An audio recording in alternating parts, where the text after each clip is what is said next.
Muy bienvenidos nuevamente a un repaso más de la lección de Escuela Sabática.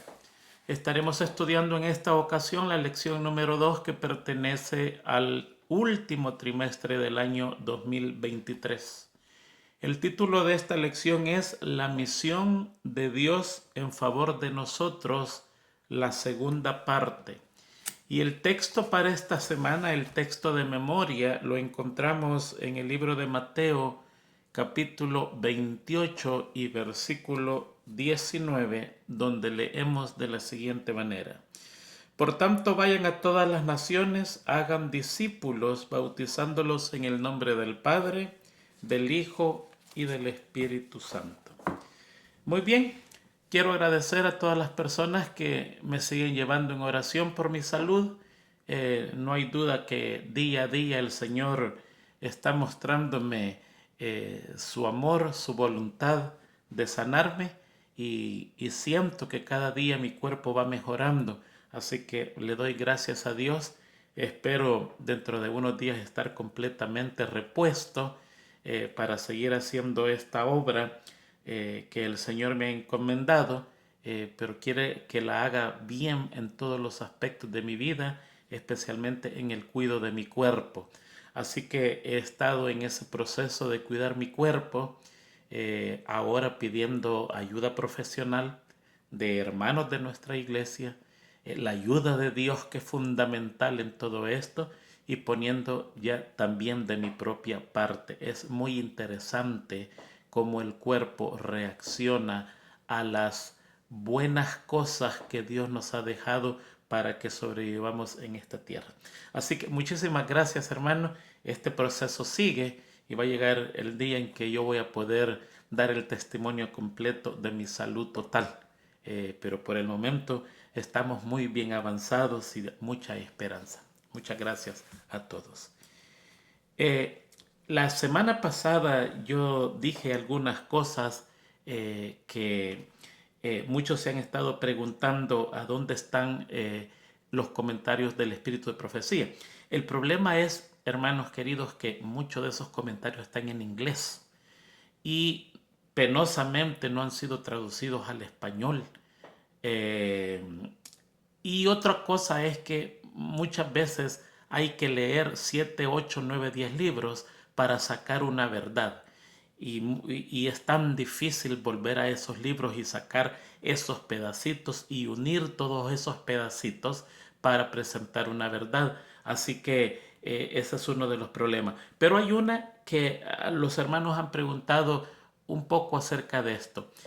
Yo dije la semana pasada de que muchos creen que Adán y Eva no vivieron en el jardín del Edén ni siquiera un año, porque cuando cayeron no habían tenido hijos. Y yo dije que los hijos iban a nacer después que fuera quitado el árbol de la ciencia del bien y del mal, después que ellos pasaran la prueba.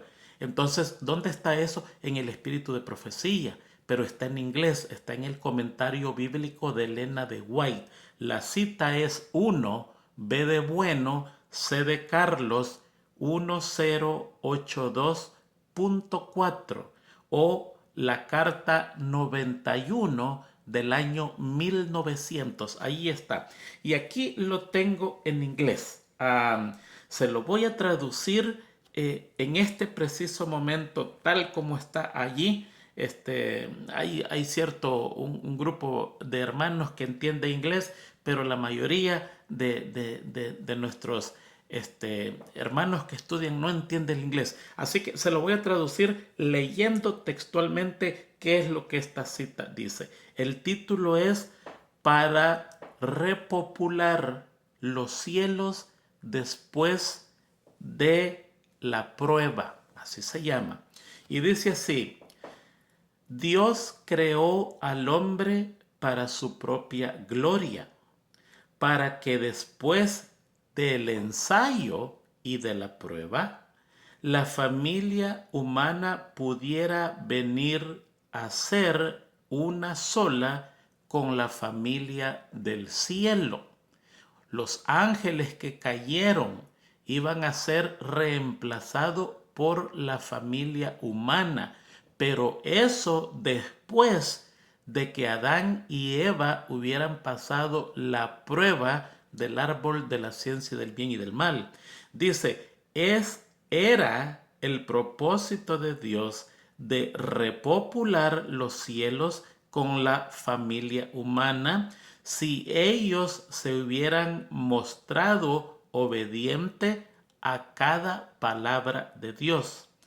Adán tenía que ser probado para ver si podía ser obediente, así como los santos ángeles, o desobediente. Si él hubiera pasado la prueba, la instrucción a sus niños hubiera sido una instrucción totalmente de lealtad. Él hubiera tenido solo pensamientos del Padre, de Dios. Dice, su carácter hubiera sido moldeado de acuerdo con el carácter de Dios. En esta cita está diciendo que Adán y Eva tenían que pasar la prueba para que una vez pasando la prueba, la enseñanza a los niños era 100% de lealtad. Entonces, esto indica que Adán y Eva no iban a tener niños hasta que se quitara el árbol de la ciencia del bien y del mal. Ahora recuerde que en nuestros tiempos modernos, los otros mundos que fueron creados y que también se les puso la misma prueba, pero no han caído. En estos momentos ellos aún poseen el árbol de la ciencia del bien y del mal, porque en una visión que tuvo Elena de White visitó a unos mundos y ella preguntó por qué los seres allí son tan altos y sublimes y espectaculares y grandes. Y él le dice, porque nosotros no caímos como cayó el mundo. Nadie se asoma cerca del árbol de la ciencia del bien y el mal. Esto pasó hace 100 años atrás, 120 años atrás. Entonces, el mismo espíritu de profecía dice que cuando el diablo sea apresado en el milenio, habrá un júbilo en todo el universo, porque el engañador, a ese que se le tiene miedo en todo el universo, ya no podrá salir a engañar a las naciones. Y eso lo dice la misma Biblia también. Así que, ¿cuánto tiempo pasó Adán y Eva en el jardín del Edén antes de pecar? No lo sabemos. Pero sí, yo personalmente creo que no fueron meses o semanas como muchos creen, que ni siquiera fue el año. No, pasó bastante tiempo hasta que un día, tristemente, nuestros padres cayeron y ahora estamos en esa situación. Así que quería aclarar eso. El que lo quiera lo puede buscar. Escriba la nota que le dije, 1B de bueno, C de Carlos, 1082.4 en el internet, y ahí le va a aparecer en inglés tal como yo lo estoy leyendo. Muy bien, vamos a entrar en la lección de esta semana, y esto es la misión de Dios en favor de nosotros y cómo nosotros tenemos también una responsabilidad en este mundo para llevar adelante la misión de Dios. El día domingo nos viene hablando que el origen de la misión viene de parte del Padre, del Hijo y del Espíritu Santo. La misión, nos dice el lunes, que tiene como propósito hacer discípulos. El día martes nos entrega cuál es el mensaje de la misión, y el mensaje de la misión es Apocalipsis 14, 6 y 7, predicar el evangelio eterno. El día miércoles nos habla del pueblo que lleva la misión, y el día jueves nos habla a quién se le lleva la misión, que es a todo el mundo. Entonces, esta es una misión que se origina en Dios, que tiene como propósito hacer discípulos, que predica un mensaje eterno, que lo predica el pueblo adventista a un mundo que lo necesita, si pone usted los 5 días. Muy bien. Aquí la lección del día domingo viene hablando de la Trinidad. La Trinidad, palabra como tal, no se menciona en la Biblia. Se le conoce como Dios triuno. Hay muchos hermanos que son alérgicos a la palabra Trinidad porque creen que es una invención de la Iglesia Católica. Y no, no lo es así. Tenemos 3 dioses en uno, triuno. Trinidad significa 3 dioses y nosotros sabemos que es uno. Ahora, aunque en la Biblia no lo detalla como tal, usted encuentra en la Biblia pistas donde se habla de Dios Padre, Dios Hijo y Dios Espíritu Santo. Fíjese que en Deuteronomio 6:4 la Biblia dice: Oye Israel, Jehová nuestro Dios, Jehová uno es uno solo y está perfectamente dicho. Pero hay 2 textos, solamente 2 textos en la Biblia, Isaías 6:3 y Apocalipsis 4:8, donde denota que ese Jehová que es uno solo son 3. Isaías 6:3 dice, y el uno al otro daba voces. Déjeme leérselo. Bueno, no lo tengo aquí. Pero ahí está viendo Isaías una visión y él está explicando lo que está pasando en la visión.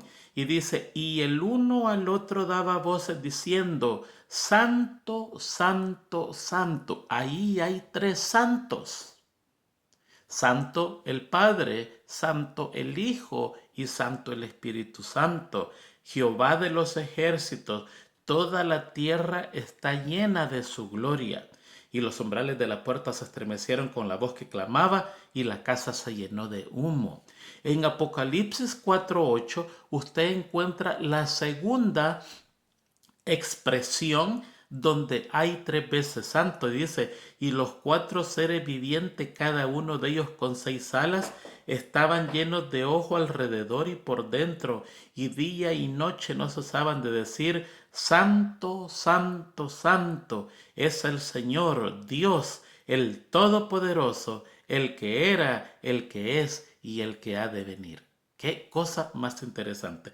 Entonces nosotros encontramos allí que la expresión santo, santo, santo está denotando a 3 personas. Ahora, la lección nos lleva a Juan 20, 21, 22, que esa nosotros le vamos a poner un poquitito de tiempo porque es un pensamiento clave para entender la lección de esta semana. En Juan 20, 21 al 22 leemos lo siguiente.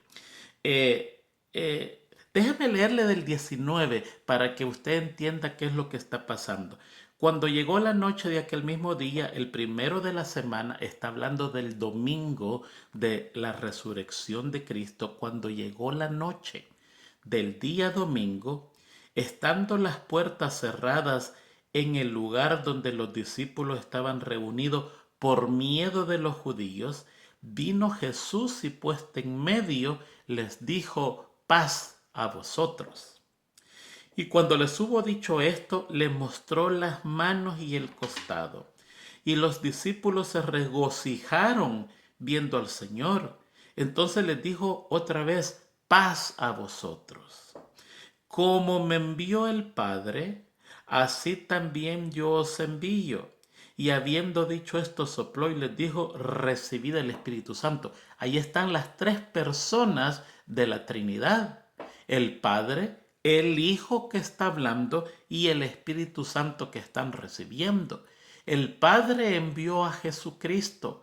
Jesucristo le está hablando, pero ya está para partir. Antes de partir, Él quiere estar seguro que reciben a su sucesor, que es el Dios Espíritu Santo. Y sigue diciendo, y habiendo dicho esto, sopló y les dijo, recibid el Espíritu Santo. A quienes remitiereis los pecados, les son remitidos, y a quienes se los retuviere, les son retenidos. En estos versículos y en el día lunes vamos a tomar un poquito de tiempo para que comprendamos correctamente la lección. Mire, hay dos personas que cuentan esta historia, Lucas y Juan. Lucas comienza la historia y la deja a la mitad. Comienza con los dos que iban camino a Emaús y él especifica claramente que ahí hay 11 discípulos encerrados en el aposento altos, entrancados, porque tienen miedo, y allí para. Y Juan continúa hablando donde Lucas terminó. Y Juan se concentra en el terror que están experimentando los discípulos en ese lugar, el terror de los judíos y también el terror de un fantasma. ¿Qué es lo que está pasando acá? Mire, lo que pasa acá es que los discípulos están experimentando un estrés terrible, un estrés por su mal comportamiento. Repasemos, el día jueves se instituyó la cena del Señor y los discípulos estaban peleando quién sería el mayor en el reino de los cielos. Cuando Jesucristo necesitaba más ayuda, ellos estaban peleando.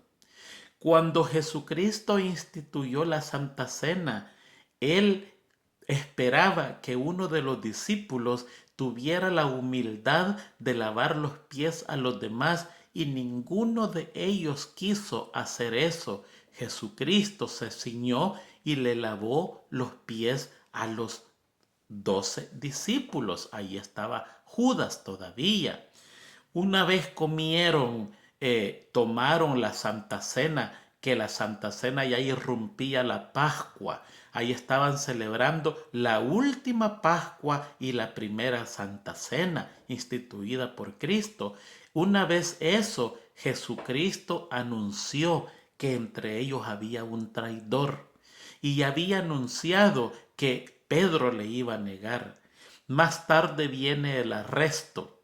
El arresto porque Judas fue y traicionó a Cristo. Los discípulos se desparraman todo. Eso era una profecía. Muerto el pastor, se desparramaron las ovejas.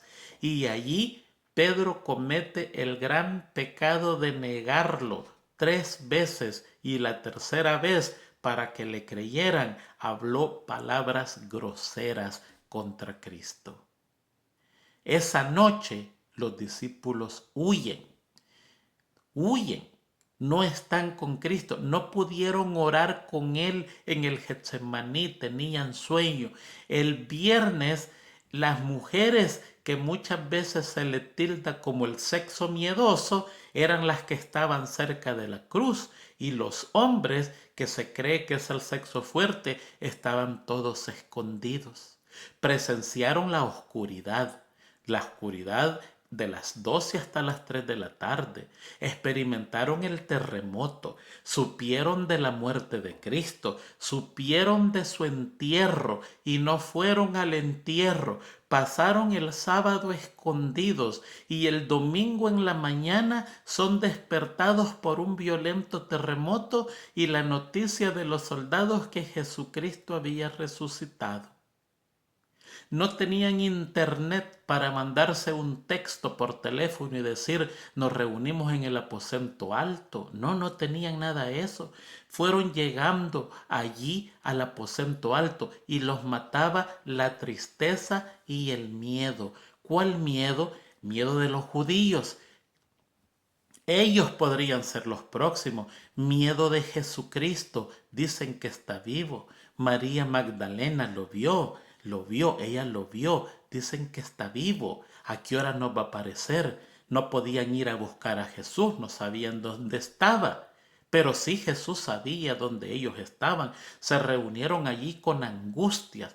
4 días de mal comportamiento. 2 muertos de ese grupo íntimo. Uno que estaba con vida se quitó la vida y murió. Y el que estaba muerto se tomó la vida y vive. Era un caos total. Jesucristo murió y ahora vive, y Judas fue y se mató, y ellos están penando esas muertes. ¿Se da cuenta? Los discípulos están pasando un momento de tensión, de estrés, de tristeza, de terror, una combinación de culpabilidad. Y lo que más teme el hombre, muchas veces lo que más quiere el hombre es lo que más teme encontrarse. Porque anhela tanto que cuando lo encuentra tiene miedo que sea una ilusión.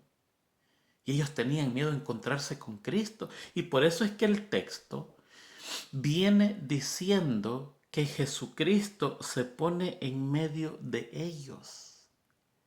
Están reunidos los 11 y en medio de ellos el primer saludo que les das es paz a vosotros. Y les mostró sus manos y el costado y de nuevo le dice paz, tranquilícense, aquíétense. Hubiera sido diferente que hubiera llegado y hubiera dicho muy bien, ¿qué pasó con ustedes? ¿Qué se hicieron? Pero no. Jesucristo ahí anda buscando a sus apóstoles y les trae un mensaje de paz. ¿Por qué un mensaje de paz? Porque la paz es la esencia del Evangelio. Y les dice paz a vosotros, yo vengo en paz, vengo a buscarlos. Y les está mostrando quién es, pero aparentemente los discípulos están convulsionados del terror, tienen una mezcla de incredulidad, de terror, y están viendo una mezcla de regocijo. Y él dice paz, aquíétense. Y allí es donde le da la primera comisión. Le da una en su resurrección y le da la otra en su ascensión en ese preciso momento. Entonces Jesús les dijo, paz a vosotros. Les dijo otra vez, paz a vosotros. Como me envió el Padre, así también yo os envío. Y habiendo dicho esto, sopló y les dijo, recibid el Espíritu Santo. ¿Sabe qué es eso? Ese es un mini Pentecostés. En estos textos está la esencia del Evangelio de la Iglesia Adventista del Séptimo Día. Le voy a decir por qué. Aquí Cristo entrega un mensaje de paz. Y muchas veces en nuestras iglesias no tenemos paz. En nuestras iglesias hay contiendas, hay guerras, hay luchas, hay enemistad, hermano enemigo del otro. Si no lo hay en la iglesia, lo hay en la familia. Y los que llegamos allí, llegamos enemistados con nuestro jefe de trabajo, no podemos perdonar a un familiar, a un amigo, y vamos a buscar paz en la iglesia. Eso es imposible que lo vamos a encontrar. Necesitamos estar en paz con Dios y con nuestro prójimo. Es un mensaje de paz el que tenemos que dar. Si nosotros tenemos una cuenta pendiente con alguien y no pedimos perdón o perdonamos, eso es imposible que usted vaya a predicar el Evangelio de Cristo, que es un Evangelio de paz. Va a ser un Evangelio sin sentido, un Evangelio que no va a ningún lugar porque el portador no vive lo que está predicando. Pero ahí viene la otra parte. Sopló sobre ellos y le dijo, recibid el Espíritu Santo. Mire, hay muchos que creen que está llegando el día en que el Espíritu Santo va a descender y va a ser el milagro de la conversión. Todos los que están pensando de esa manera, les anunciamos que oficialmente están perdidos porque no trabaja así. Aquí los discípulos recibieron el Espíritu Santo por adelantado, una prima, la primera cuota, pero venía el día del Pentecostés donde se iba a derramar completamente. Lo mismo va a pasar con nosotros.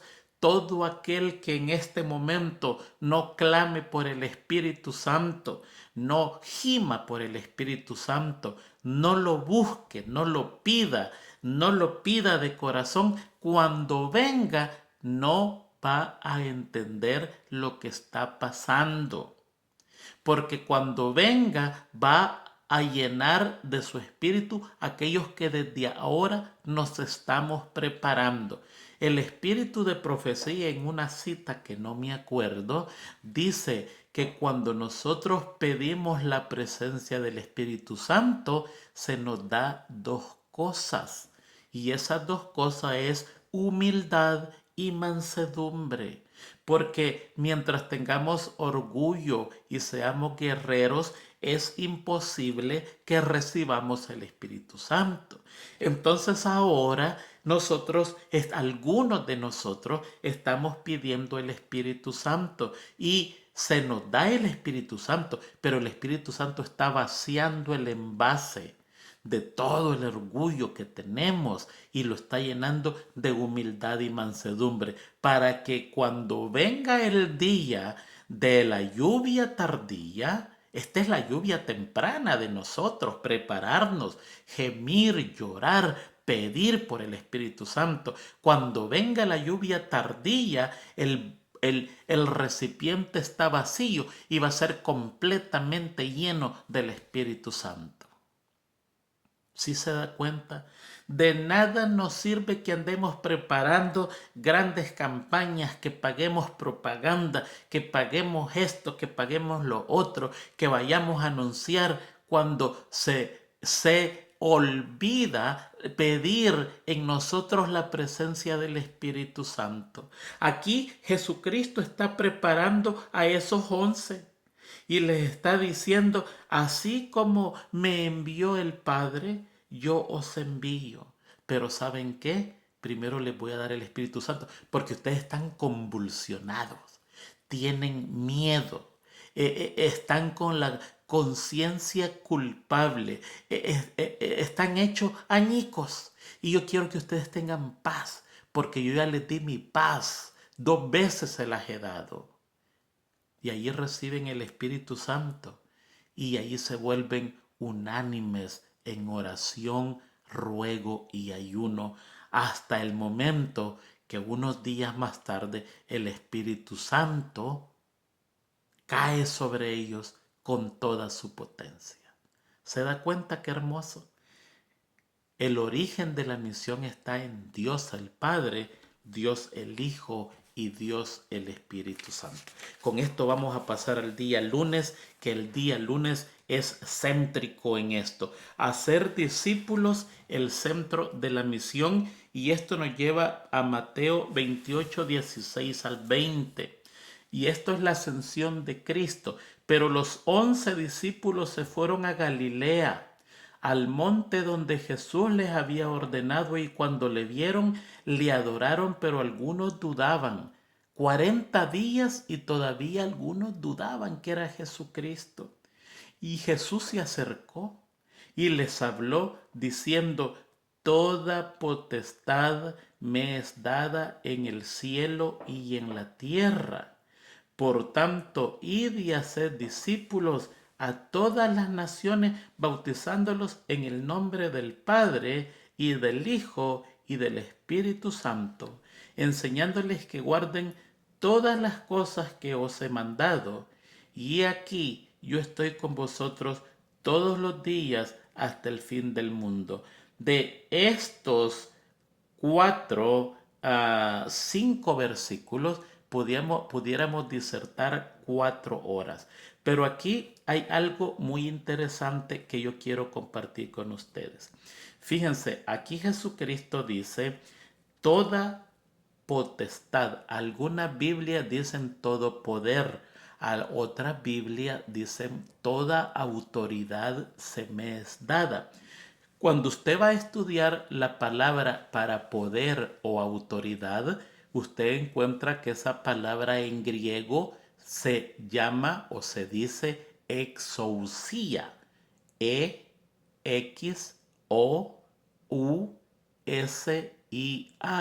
Exousia. Pero esta palabra tiene 2 significados: poder y autoridad. Cuando se traduce el traductor solo escoge una palabra, ya sea poder o sea autoridad, pero en el original abarca las dos palabras en español, que es poder y autoridad. ¿Cuál es el problema de esto? Que el poder y la autoridad no es lo mismo. No es lo mismo para nada. Son dos cosas totalmente diferentes.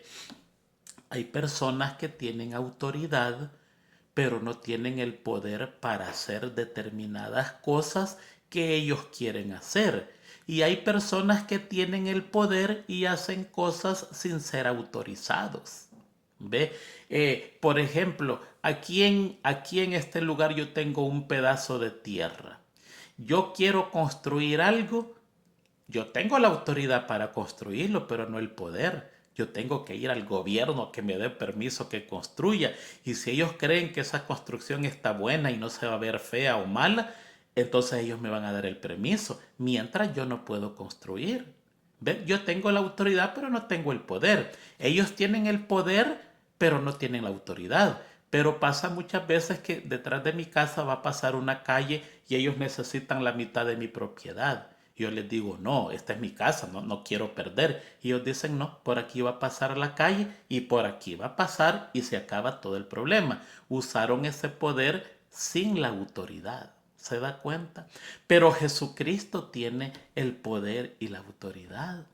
¿Cómo podemos entender eso? Oh, él dijo, yo tengo las llaves de la muerte. Esa es la autoridad.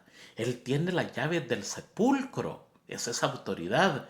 Pero también tiene poder. ¿Por qué tiene poder? Porque puede resucitar al muerto. Entonces tiene poder y autoridad. Él dice, perdón un momentito, yo soy el que tengo las llaves del sepulcro, pero yo también puedo resucitar a una persona que esté muerta. Tiene poder y autoridad sobre el humano. ¿Por qué? Porque la autoridad sobre el humano la tiene y el poder es porque puede leer los pensamientos del hombre. El Señor tiene todas esas dos cosas, poder y autoridad. Y es muy interesante cómo lo presenta. Por eso es que en el versículo está diciendo, toda, todo poder y autoridad, tendría que decir, todo poder y autoridad si usamos nosotros la palabra exousia. La traducción tendría que ser, todo poder y autoridad me es dado en el cielo y en la tierra. Y esa misma autoridad Él la pasa a los discípulos. Qué cosa más interesante. Entonces, Jesucristo tiene las dos cosas, el poder y la autoridad. Jesucristo siempre tuvo el poder. Él siempre tuvo el poder, pero no tuvo la autoridad. ¿Por qué no tuvo la autoridad? Porque ese fue un convenio entre el Padre y el Hijo, que Jesucristo en esta tierra no iba a hacer nada sin el permiso del Padre. ¿Por qué? Porque el Padre lo iba a guardar.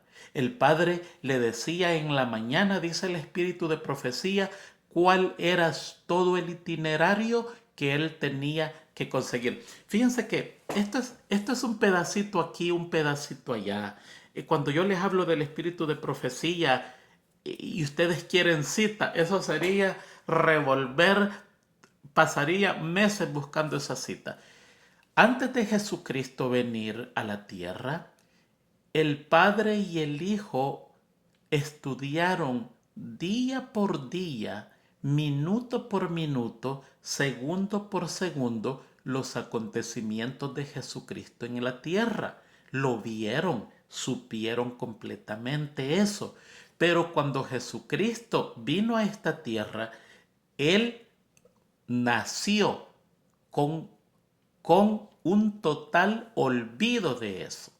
Y dice el Espíritu de profecía que era el Padre que cada mañana le decía, esta tarde vas a ir a Capernaum allí te vas a encontrar con una mujer o con un individuo y vas a hacer esto, vas a hacer lo otro, de allí va a aparecer esto. Dios lo guiaba completamente. Entonces, por eso es que Jesucristo tiene el poder, pero no la autoridad, porque es un convenio. Pero se recuerda el domingo de la resurrección. María Magdalena lo encuentra y lo va a abrazar y le dice, maestro. Y él le dice, no me toques porque yo no he subido al Padre. Y el domingo en la noche, el texto que leímos, él les dice, tóquenme, soy yo, no soy un fantasma. Es más, para que vean, voy a comer. Y que tienen de comer y tenían un pescado asado. Y él comió enfrente de ellos y la comida desapareció, no se vio. Él no era un fantasma, quería estar seguro que los discípulos supieran que lo que estaban viendo no era un fantasma, que se le fuera el terror. Quería estar seguro que ellos supieran que estaban viendo al mismo Jesucristo que había resucitado. Y ahora le dice el tóqueme, ¿por qué? Oh, porque tuvo una entrevista con el Padre y le presentó su sacrificio.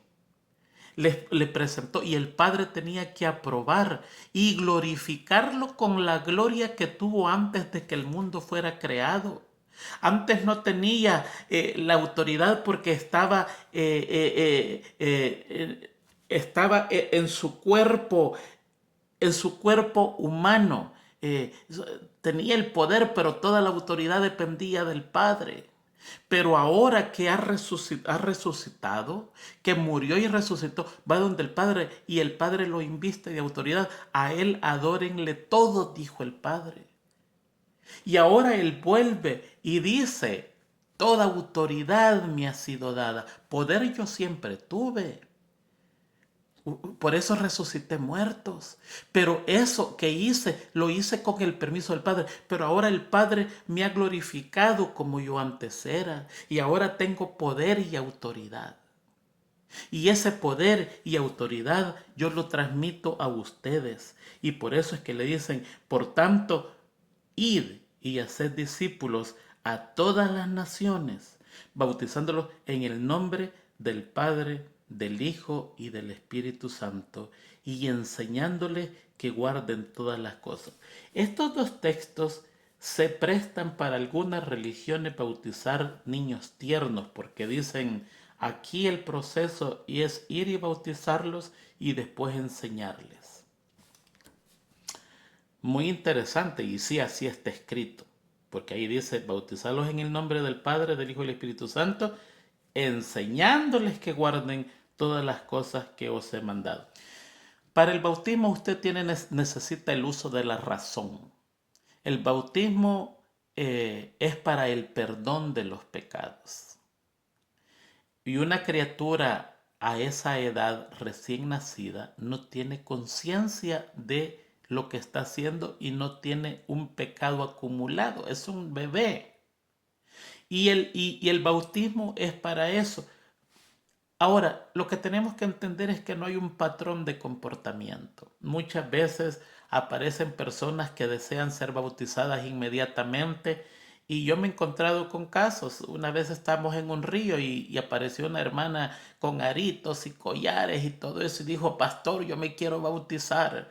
Y el pastor le dijo, hermana, pero no importa, después estudio, yo me quiero bautizar. Y el pastor allí apenado le dijo, hermana, pero esas joyas, la iglesia, pues me las quito, pastor. Y se quitó los aretes y los aventó ahí al río. Y dicho y hecho, caminando para adentro con ropa para ser bautizada. Eso pasó hace años, ahí está la hermana. Sí se da cuenta. Hay otros que estudian y estudian y estudian y nunca se bautizan. Tarda, cuesta que se bauticen. Y hay niños que piden ser bautizados y no hay que negarles el bautismo. ¿Por qué? Porque mire, desde que el niño tiene uso de la razón, elige a quién va a seguir. Hay niños que son terribles, toda su tendencia es para el mal. Y cómo quisiera uno que esos niños naciera algo bueno en ellos, pero la tendencia es para el mal. Pero hay niños que tienen la tendencia para el bien, a buscar a Dios, van a la iglesia, cantan, muchas veces predican a su manera, dan estudios bíblicos. Usted no me va a decir que eso es acto de la casualidad, no, eso es acto del Espíritu Santo. Y si el Espíritu Santo pone el deseo de ser bautizado, pues hay que bautizarlos. Pero tiene que ser pedido por la persona. Si se da cuenta. Entonces ahí dice que guarden todas las cosas que os he mandado y aquí yo estoy con vosotros todos los días hasta el fin del mundo. Amén. Y termina el libro de Mateo. Cosa más interesante, hermosísima la palabra de Dios. Muy bien, vamos a seguir. Es el centro de la misión es ir a ser discípulos, bautizándolos y enseñándoles, pero el que lo hace tiene que tener el Espíritu Santo. Muy bien. El día martes no vamos a tomar mucho tiempo porque este es algo que nosotros lo sabemos y lo hemos estudiado bastante tiempo.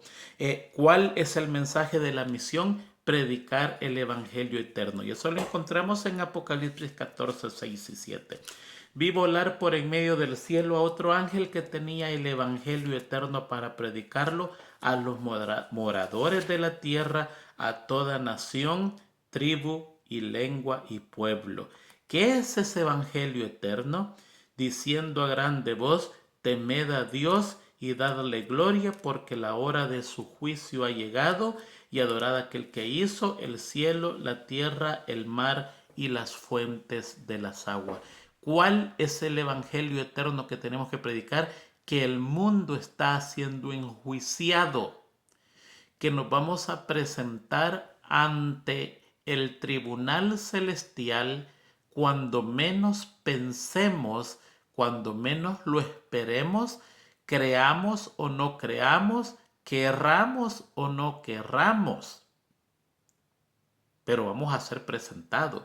Entonces este evangelio eterno es un evangelio de salvación. Sálvese por favor. Busque al Creador, al que hizo al mundo y todas las cosas que aquí hay. El que nos creó a nosotros, Él está ofreciendo salvación porque estamos en juicio y usted se puede enfrentar en este juicio ante Dios como un amigo, como un abogado defensor, o se puede enfrentar en este juicio ante un juez. Cualquiera de las dos que nosotros escojamos se va a llevar así. Y entonces el Evangelio es que busquemos a Dios, que Jesucristo interceda por nosotros como nuestro abogado defensor en este juicio para salir ileso por la sangre de Cristo y no enfrentarnos al Padre como el juez, sin una persona que nos ayude en este juicio. Muy bien. Vamos a pasar rápidamente al día miércoles, que el tiempo nos ha consumido, y el pueblo de Dios, los canales de la misión.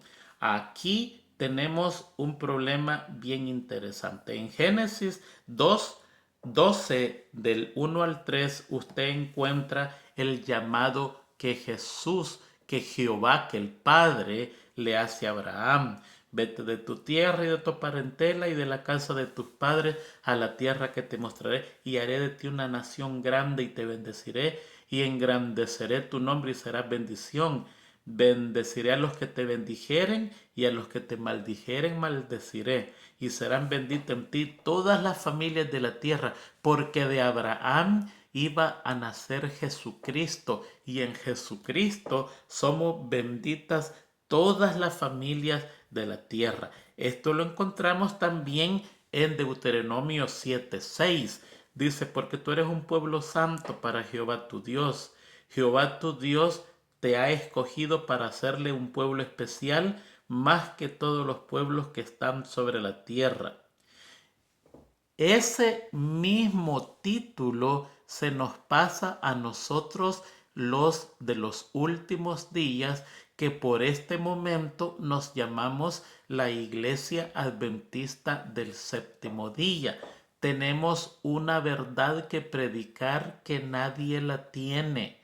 tenemos un mensaje que predicar que nadie lo tiene. Todas las demás religiones ignoran lo que nosotros sabemos. Tenemos el espíritu de profecía que nos da luz en muchos aspectos. La Biblia dice, la Biblia habla, Dios habla a través de la palabra de que es la Biblia y también nos da el espíritu de profecía que la explica. ¿Por qué aquí nosotros hablamos mucho del espíritu de profecía?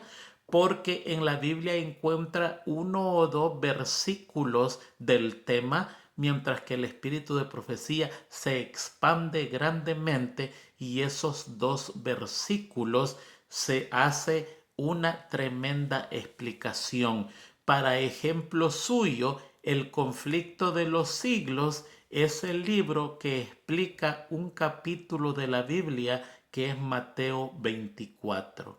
¿Usted quiere entender Mateo 24 a la perfección? Estudie El conflicto de los siglos, un gran libro que le va a tomar días o semanas en terminarlo por la extensa explicación que hay allí. Entonces nosotros somos el canal de la misión. ¿Cuál es el problema? El problema que nosotros tenemos es que la mayoría andamos predicando sin el Espíritu Santo. El segundo problema que tenemos es que esto de predicar el Evangelio se ha comercializado. Esto se ha hecho casi un asunto de números y no de convicción.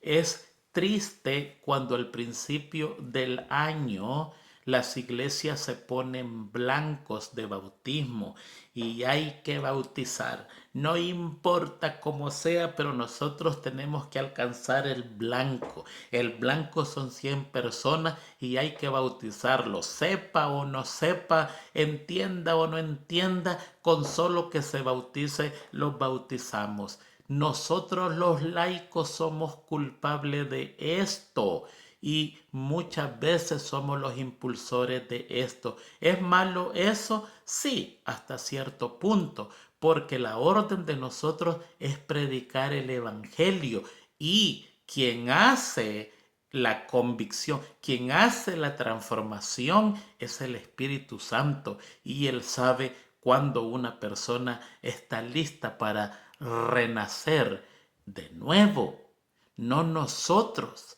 Nosotros nuestro único deber es predicar el Evangelio.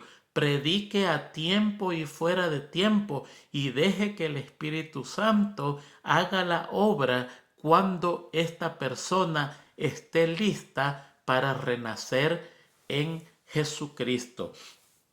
Pero cometemos este error.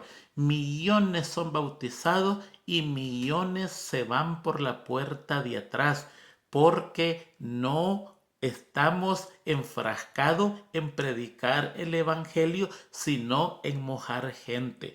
Y este problema viene desde arriba. Se congratula a los pastores que más bautizan. Esos son los mejores pastores. Y eso es un error garrafal en nuestra iglesia. Un error que a mi manera de ver se pueden pagar consecuencias serias. ¿Sabe por qué? Porque estamos inscribiendo en el libro de la vida gente que no sabe lo que está haciendo y por haberse inscrito en el libro de la vida va a ser enjuiciada como una persona que una vez profesó a Dios y salió por la puerta de atrás. Dios en su misericordia va a hacer algo con esta gente que muchas veces no es culpable, muchas veces se forza en público para que esta persona tome la decisión y se bautice, creyendo que el versículo fórzalos a entrar, eso es. No quiere decir eso. Así que, hermanos, nuestro deber no es ponernos blancos ni decir yo este año voy a traer 10 o 15 personas. Yo puedo decir, por la gracia de Dios, yo deseo traer 10 personas. Lo que yo voy a hacer es predicar a tiempo y afuera de tiempo. Y el Espíritu Santo va a decidir cuándo esta persona va a bajar a las aguas bautismales. Pero mi deber es por lo menos enseñarle el abecedario de la Biblia para que él cuando se bautice por lo menos ya aprenda a leer. Si se da cuenta, tristemente eso es lo que está pasando en nuestra iglesia. Y dicho sea de paso, por favor, no lo vaya a tomar mal, porque aquí en la cartilla para maestro que yo estoy leyendo, en la parte que es para el maestro, ellos reconocen este problema. Ellos están hablando de esto. Eh, Ellos están, y se lo voy a leer porque lo último que yo quiero crear aquí es que usted diga, el hermano Tony está criticando la obra. No, está aquí, en la misma, pero está en la parte de atrás. Esto no lo tienen todos los hermanos, lo tienen. Ahí está hablando, pero le voy a leer la parte que ahí dice. Lamentablemente el crecimiento actual de la iglesia se percibe como un crecimiento numérico y estadístico sin mucha profundidad espiritual. Ellos reconocen que lo que nos importa es traer números, que la estadística suba y el crecimiento espiritual, eso no importa, lo que importa es bautizar. Dice, en otras palabras, los cristianos son, en términos generales, mucho mejores convirtiendo a la gente que ayudando a los convertidos a convertirse en discípulos de Cristo. Es triste decirlo, pero este fenómeno implica que uno puede convertirse en cristiano sin tener que convertirse necesariamente en discípulo de Cristo. Ellos mismos lo están reconociendo. Eso es la parte interesante.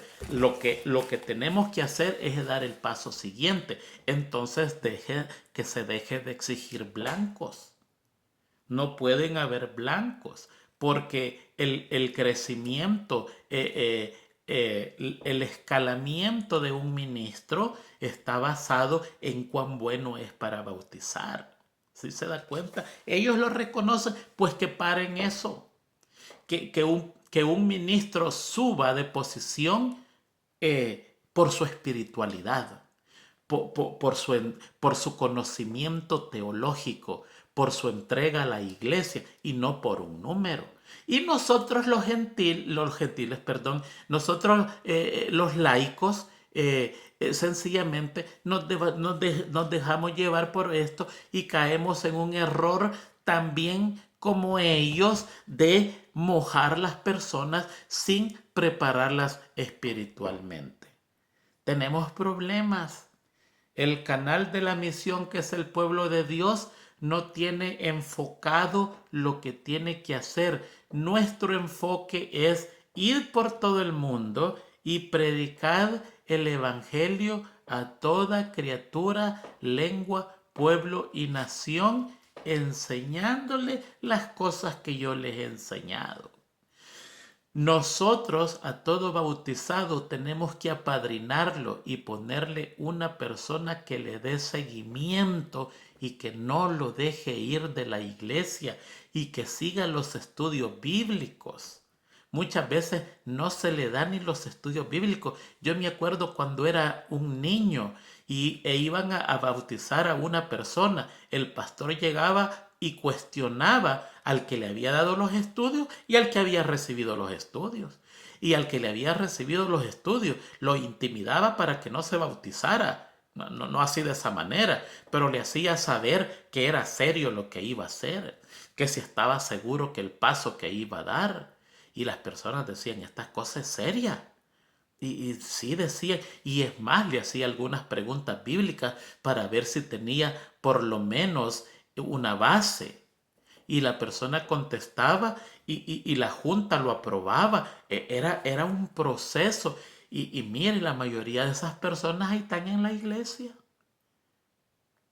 Ahora, penosamente, la misma dirigencia reconoce ese error y si nosotros lo reconocemos, es tiempo de pararlo porque estamos haciendo algo que no va de acuerdo a la enseñanza bíblica, a lo que Dios nos ha dejado. Muy bien, vamos a pasar al día jueves.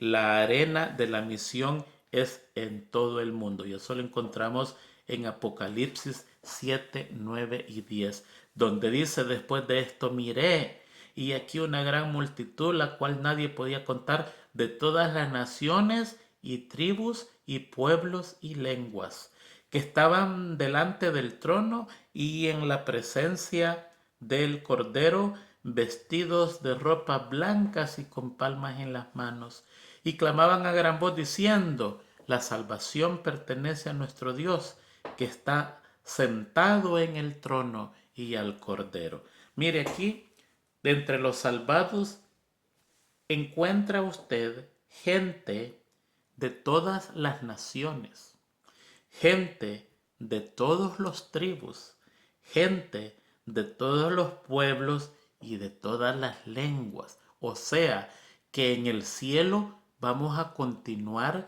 lo que nosotros fuimos acá.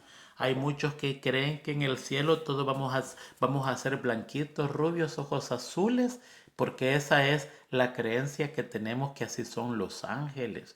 Los ángeles son hermosísimos, pero no los conocemos quiénes son. Se pueden presentar a nosotros bajo forma de humana inclusive. Así que no crea eso. Si usted es negro, negro se queda para el resto de la vida. Si usted es blanco se queda para el resto de la vida. Si es chino, chino se queda. Y si habla español, va a hablar español para el resto de la vida. La única diferencia es que en el cielo se nos va a dar el don de lengua y vamos a poder hablar la lengua que nosotros querramos. ¿No cree usted que es hermoso? Así que si usted es una de las personas que se anda cubriendo del sol, que no lo queme más, o anda buscando las cremitas que usaba Michael Jackson, no las busque, porque ese negro que soy yo ahora, ese es el mismo negro que voy a hacer en el cielo. Lo único que voy a hacer, transformado a la imagen de Dios. Yo a usted no lo conozco. Cuando usted lo vea, va a decir: qué hermano, qué tremendo, guapo. Pero cuando usted me vea así, va a decir, y usted se va a dar cuenta qué muñecazo más guapo voy a hacer en el cielo. Porque aquí me ve destruidito por el pecado. Son tantas cosas que he cometido y que han cometido nuestros padres, que ya nacimos feitos, negritos, degradados, de todo lo que usted puede. Pero cuando entremos a la patria celestial, este mismo Tony, perfeccionado a la imagen de Dios, va a seguir siendo el mismo Tony, hablando el español y los otros idiomas. Es hermoso. El Evangelio es para todos. Déjeme terminar tristemente diciendo que muchas veces en la misma iglesia discriminamos a las personas. En iglesias aquí como en los Estados Unidos, donde vienen personas de alrededor del mundo, donde en la misma iglesia se reúne gente negrita, moradita, y también se reúne un blanco rubiecito, ojos azules, que habla español. Muchas veces se ve con desprecio a la otra persona.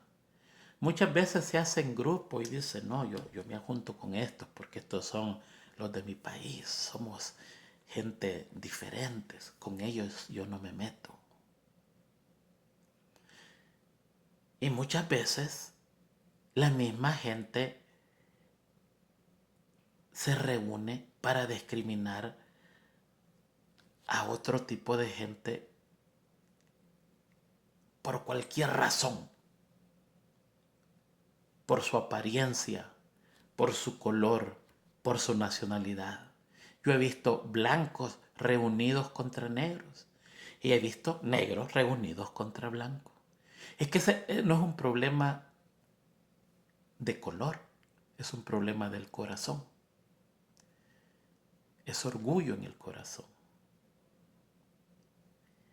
Y por eso es la urgencia de pedir el Espíritu Santo. Porque cuando pedimos el Espíritu Santo, Él nos entrega humildad y mansedumbre. Y cuando tenemos humildad y mansedumbre, no hay blanco ni negro, ni libre ni esclavo, ni mujer ni hombre, ni rico ni pobre, ni estudiado ni ignorante. Todos somos uno, a la imagen de Dios, a la presencia de Dios. Ese es el evangelio de paz que vino a dar Jesucristo. Él no discriminó a nadie porque éste era así o porque éste era asá, porque estaba enfermo o porque tenía... No, no, no. Su evangelio es de paz para toda la humanidad. Y ese es el evangelio que nosotros tenemos que dar. No importa quién sea la persona. No importa. Cada vez que en la iglesia hay preferencia, no tenemos un evangelio correcto. No tenemos un evangelio correcto. Y fíjese que la preferencia hasta cierto punto no es malo. Todos preferimos algo. Todos preferimos un lugar que visitar. Todos preferimos un lugar donde ir a comer. Todos preferimos un amigo. Todos preferimos una ropa. Todos preferimos una iglesia. Jesucristo tuvo preferencia. Siempre Pedro, Santiago y Juan lo acompañaban. Su preferencia para descansar era el hogar de María, Marta y Lázaro. Hasta cierto punto no es malo. ¿Sabe cuál es lo malo? Es el desprecio. Yo puedo preferir a una persona, pero no puedo despreciar a otra solo porque no es mi preferida.